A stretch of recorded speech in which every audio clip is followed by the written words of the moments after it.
Welcome to our video series on Buddhist teachings.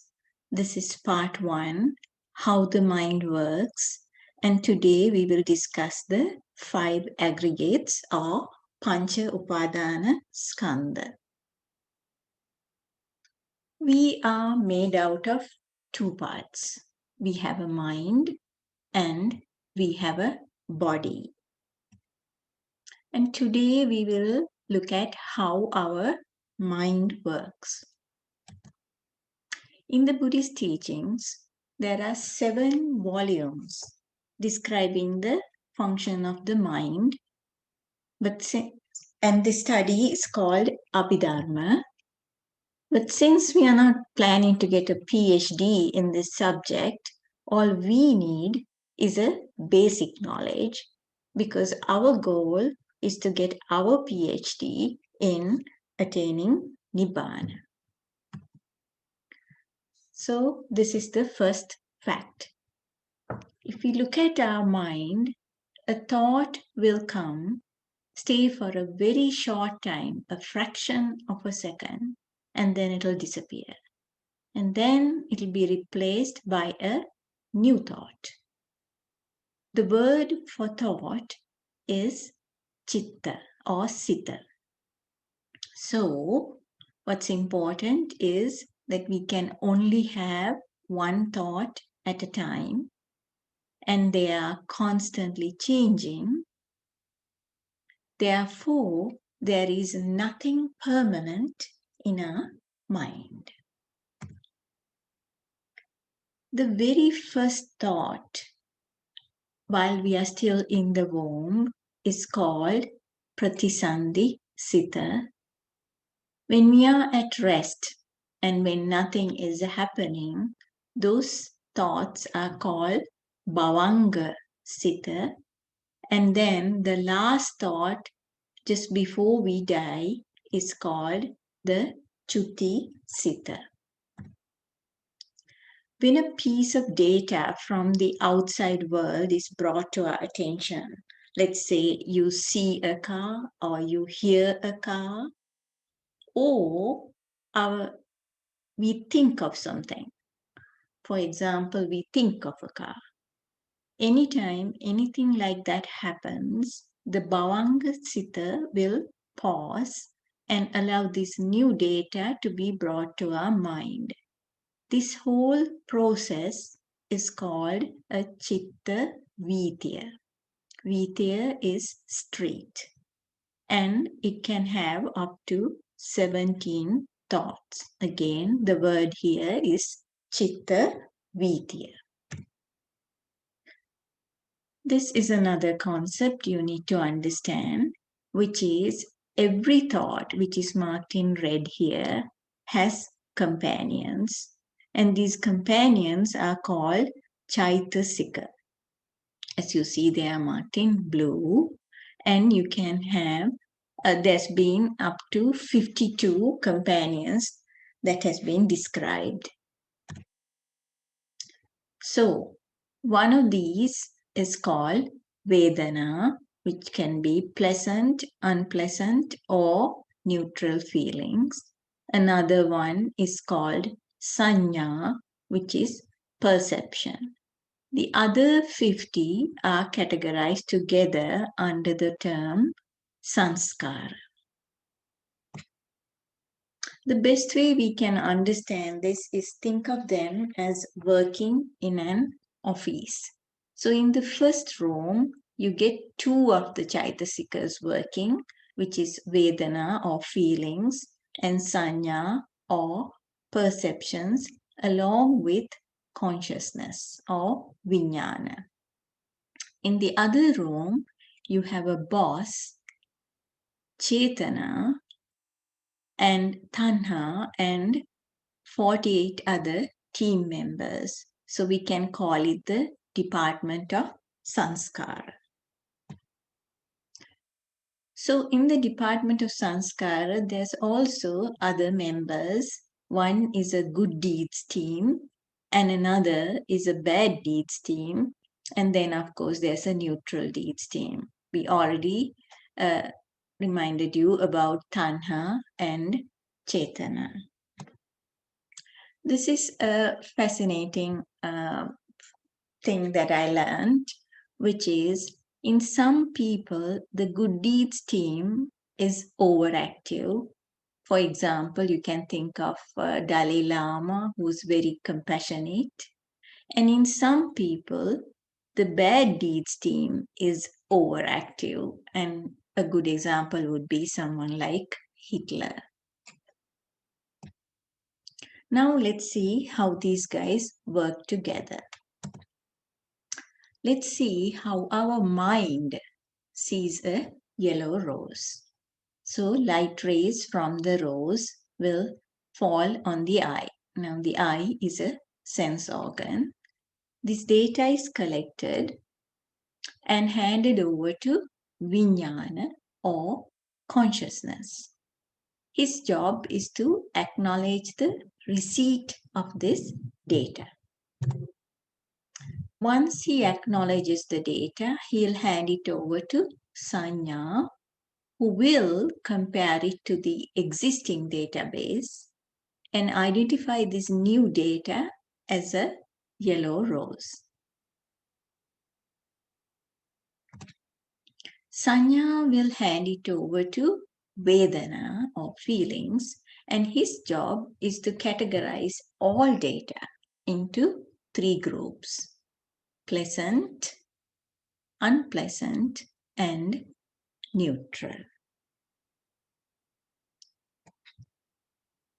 The next department is called Sanskara, and as you can see, there's Chetana there. And Chetana is under the impression that he's got a boss, and this boss is really an illusion called me. Chetana thinks that he has to please this boss, and the boss is really an illusion called me. So, Chetana will get the data from the previous office and hand it over to 3 project managers. And these project managers can do one of 3 things. They can create a new thought, or a new physical activity, or speak. And if you really pause for a moment, you'll realize that these project managers themselves are new thoughts. And what they are creating is new actions. So what will happen? These new actions will give rise to new results or effects. And that in turn will create more data. There is 2 words that I'd like to share with you at this time. Remember the project managers, that is new thoughts, and they created new actions, right? So these new actions are called karma, and the results of these new actions are called karma vipaka. And this is relatively important because we loosely use the word karma frequently. However, we should really call them karma vipaka. So this new data that got created is received by our 6 sense organs. What are they? We've got the eyes, the ears, the nose, the tongue, the skin, and the mind. Now, please note in the Buddhist philosophy, the mind is considered a sense organ. So hence the reason we have 6 sense organs. And these 6 sense organs will send this data to specific Vijnana officers. Each officer is in charge of 1 sense organ. And this cycle will continue. Now let's look at another member in this department of sanskara, and that will be tanha. Tanha is craving or desire. Let's call her a secretary, and she too thinks that she's got a boss, which is the illusion called me. Tanha thinks that it's a duty to please the boss. And she also thinks that she had to keep this boss alive forever. So what does she do? She first goes to Vedana or feelings, and she tries to get all the files that are marked pleasant by Vedana. And then she tries to hold on to them. The holding on is called Upadana or attachments.